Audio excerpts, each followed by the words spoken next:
Ay, sikat talaga ito na tinapay sa mga coffee shop. At i-share ko sa inyo yung 1 kilo na gagawin ko ngayon at 2 flavor na yung gagawin natin. At alam nyo ba, pag ito'y subukan ninyo ay hindi kayo talaga magsisisi sa dough natin kasi ay napakalambot nga naman, kaya tara na. So dito, gagamit tayo ng 1 kilo na first class flour para marami yung aabutin. Maglagay ng 1 tablespoon ng yeast, half tablespoon ng bread improver, and then haluin. Kung wala kayong mga bread improver talaga mga guys, skip nyo na lang ito, okay lang. At 1 cup ng light brown sugar, 2 teaspoon ng iodized salt, 1 tablespoon ng vanilla extract. At 2 piraso na itlog at 2 cups na evaporated milk. Tunawin ko muna yung mga dry ingredients bago ko basain yung harina natin. O ayan mga nakikita yung mga sangkap natin, talagang napakasarap yung ating dough. At haluin ko muna ito ng mabuti para mabasa yung harina bago ako dito maglagay ng 1/3 cup margarine at 1/4 cup na lard or shortening. At masahin lang natin ito ng mabuti until well combine yung mga ingredients natin at ito'y ating pakinisin. Kung wala kayong dough roller machine, spiral mixer na pwedeng magpakinis ng dough natin, ay pwede na masahin nyo lang na ito ng mano-mano. Pero siguraduhin nyo lang na mapakinis ninyo ng mabuti yung dough ninyo para naman po sa ganun makinis yung texture at maganda din ang alsa ng dough.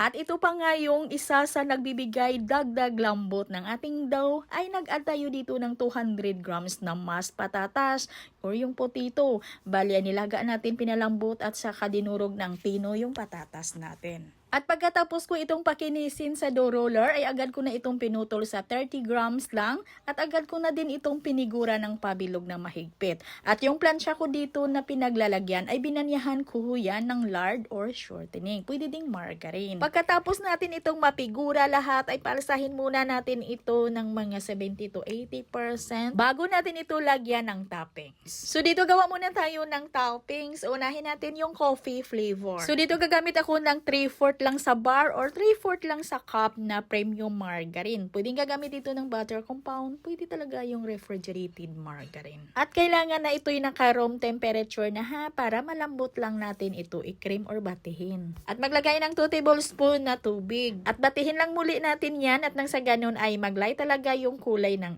ating margarine. At dito na maglagay ako ng 2 tablespoon na coffee powder. At maglagay ng 3/4 cup ng white sugar, pero hatiin ko lang ito sa 2 basis sa paglagay ng ating asukal. At batihin lang talaga natin ito ng mabuti nang halos matunaw na yung asukal natin. At maglagay tayo dito ng 2 peraso na itlog at large yung gamit ko at 1 at time lang yung paglagay natin dito or pa isa-isa lang at batihin natin ito ng mabuti hanggang sa halos matunaw na yung asukal natin na hindi na masyadong magaspang yung mixture. At dito na pwede na natin ilagay yung 1 cup plus 4 tablespoon na all-purpose flour. At paunti-unti lang yung paglagay natin para madali lang natin i-mix at hindi din tatalsik hanggang sa ito'y maubos. At pag well combine na yung harina natin dito sa mixture ay okay na ho yan. At yung ating OB toppings mga ga ay ganun lang din ho yung proseso. Kagaya lang talaga nito ha.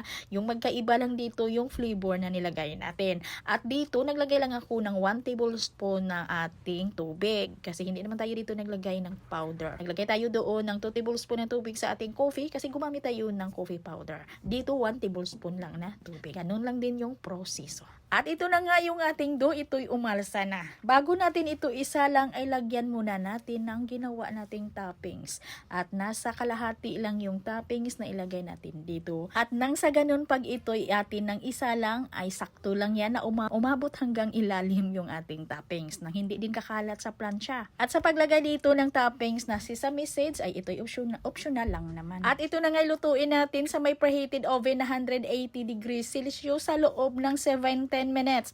Huwag natin itong alanganin sa pagkuha. Huwag talaga natin itong ialang-alang kung baga kasi ay maari din huyang babagsak. Kailangan ay may tinatawag po itong kunting alangay sa oven. At kumpletuhin na natin ito. Gawa na natin ito ng palaman. Gawa natin ito ng custard filling. Pero ito'y optional lang naman kung gusto kayo dito maglagay ng palaman. Ito na yung masarap natin na palaman. Gagamit tayo dito ng 3 peraso na egg yolks. Maglagay ng 1 cup na condensed milk. 6 tablespoon na cornstarch. And then haluin mo na yan ng mabuti para matunaw yung cornstarch bago maglagay ng 2 cups na evaporated milk.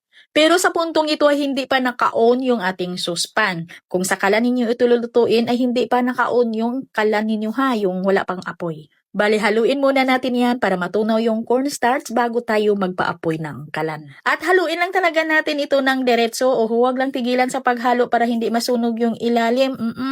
Haluin hanggang sa kumulo, hanggang sa ito'y lumapot. At pag ganito nakalapot ay off na natin yung suspan or patayin na yung apoy ng kalan at maglagay na dito ng 2 tablespoon ng margarine. Pwedeng gagamit ng butter. Pwedeng refrigerated margarine. At lalong pwedeng gagamit dito ng pure butter o yung butter compound. At ito'y palamigin lang muna natin bago natin ilagay sa mga plastic piping bag o pang ipalaman dito. At yung ginawa nating palaman ay hatiin lang natin para maglagay tayo ng ube flavor. At yung iba dito ay hindi ko nalagyan ng palaman. Yung iba lang yung lagyan ko ng palaman. Kadalasan kasi dito mga ga ay hindi din maglagay ng palaman. Sa mga coffee shop ay minsan din ay nilagyan din ng palaman. Depende ho yan sa inyo. At dalawang klase or sa paglagay ng palaman yung gagawin natin dito.